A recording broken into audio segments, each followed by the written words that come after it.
Alam nyo ba na ang babaeng ito ay tinorture at ginahasa ng mahigit 500 beses sa loob ng 44 days? Ito ang kahindik-hindik at nakakapanginig laman na istorya patungkol sa isang high school student na dumanas ng malabrutal na pagtorture mula sa mga taong ito. At ito ang 44 Days of Hell of Junko Furuta story.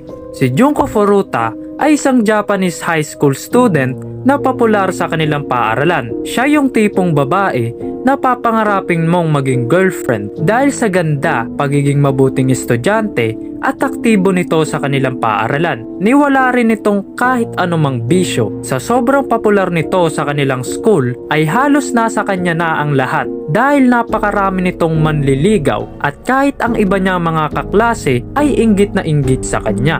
Napakabuting estudyante nga nitong si Junko Furuta dahil pagkatapos ng kanilang klase ay nagpa-part-time job pa nga ito upang makatulong sa kanyang pamilya. Isang araw, may isang lalaki ang nagngangalang Hiroshi Miyano ang nagkagusto kay Junko Furuta. Subalit, hindi pa siya handa sa pakikipagrelasyon. Dahilan upang i-reject niya si Hiroshi. Si Hiroshi Miyano ay isang bully at may koneksyon sa isang gang na Yakuza at wala ni isang babae ang nag-reject sa kanya at si Junko Furuta lang ang bukod tangi na nag-reject sa kanya na animoy parang basura. Hindi nga ito tumatanggap ng no sa mga babae kung kaya't labis niyang ikinagalit ito. Noong November 25, 1988 ng gabi, si Hiroshi Miyano at ang kanyang kaibigan na si Misato ay nagbabalak noong mangbiktima sa mga pagala-galang mga babae nang makita nila si Junko Furuta na nagbabike pa uwi ng kanilang bahay. Kaya sinipa ni Misato ang bike ni Junko Furuta at ito ay natumba at nasugatan. Nagpanggap naman itong si Miyano na kunwari ay tutulong siya sa kanya